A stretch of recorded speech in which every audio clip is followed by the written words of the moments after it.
今日はピングーファンとしては最高の一日となると思われるピングーデイ。ピングーはしごして一日を思いっきり楽しんじゃおうというプランだ。会話多めだが、せっかく今日は一緒に来てくれたんで最後までついてってくれると嬉しい。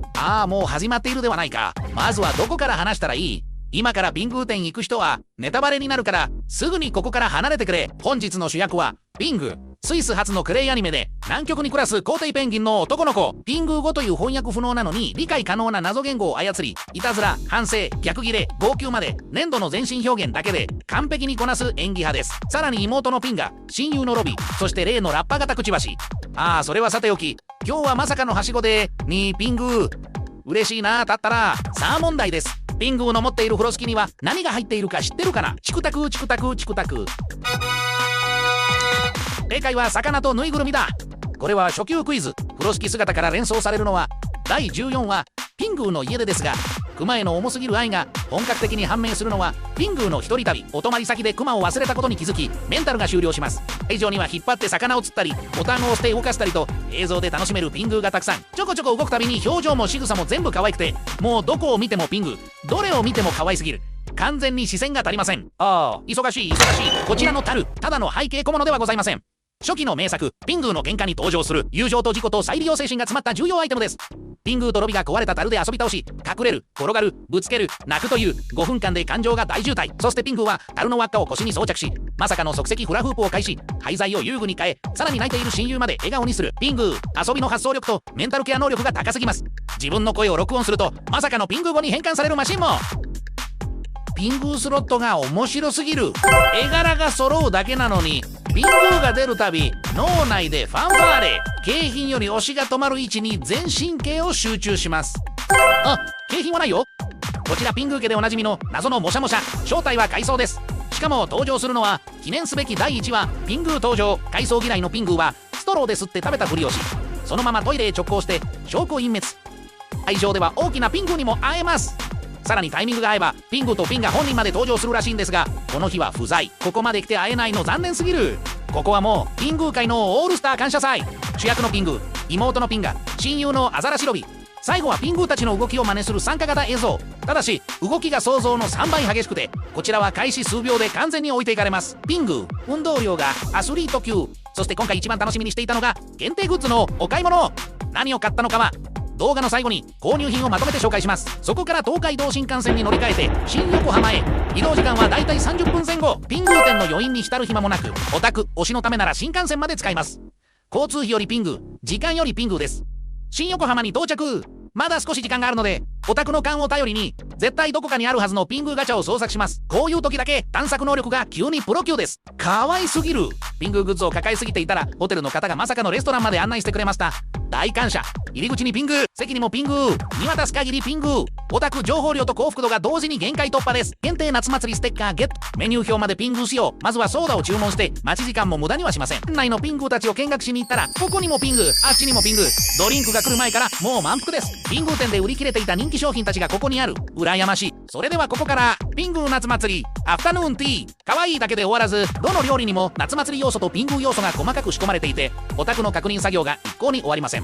まずは花火鑑賞をイメージしたエビと海鮮春巻きのグラス。サクサクの海鮮揚げにエビ、そこへチーズトマトソース。お祭りのおつまみ感がありつつ味はしっかりホテル仕様です。続いて主役級ピングーフィッシュバーガー。黒いバンズにフィッシュフライを挟んでピングーのお顔を完全再現。可愛すぎて食べられないと言いながら普通に食べます。こちらは夏祭りココット。ミートボールにデミグラスソース、揚げた春巻きの皮を乗せてまさかのたこ焼き風。焼きとうもろこしはヤングコーンで再現されています。ピングーたちも大好きなお魚枠はワカサギフリットのマリネ。ヨーヨーや金魚をイメージしたカラフルな根菜まで添えられていて、ピングー世界の夏祭りが皿の上に完成しています。そして今年も登場ピングームース。昨年人気だったピングーが今回は夏祭り衣装で参戦。しかも一つずつ手作りです。可愛い顔を崩す罪悪感まで含めて完成されたチョコレートスイーツです。ブルーハワイゼリーの中を泳ぐのは金魚の寒天。さらに殻には打ち上げ花火、グラスの中だけで金魚すくいと花火大会を同時開催しています。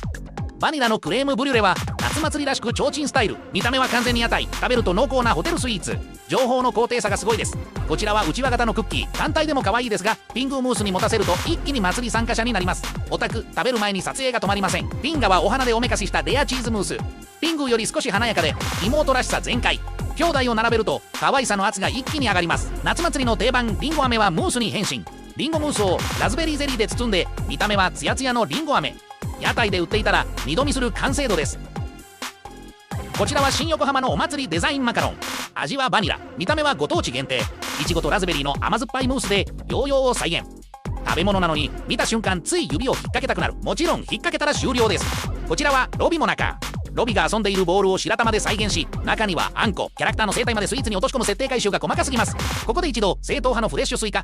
可愛いスイーツが続く中、急に現れる本物の夏、口の中をリセットしてくれる地味にありがたい存在です。最後は見た目が完全にたこ焼きのスコーン。ソースはチョコレート、マヨネーズはカスタードクリーム。脳はしょっぱい味を予想しているのに口に入れると甘い、軽くバグります。最後にもう一度全体をじっくり確認。上から下までピングー、ピンが夏祭りモチーフで埋め尽くされていて、食べる前も食べた後も撮影が終わりません。可愛い、細かい、そして情報量が多い。これぞオタクが一番忙しくなるアフタヌーンティーです。ピングー店で買ったピングーたちを並べて夢の撮影会スタート。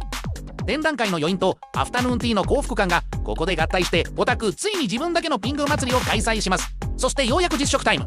ドリンクは紅茶、コーヒー、ノンカフェイン、アイス系まで選択肢が多すぎて、オタクの優柔不断がフル稼働。まずはオリジナルティーソーダから入りましたが、蜂蜜いちご、アサイーベリーまで控えていて、全種類制覇するには胃袋より先に滞在時間が終了します。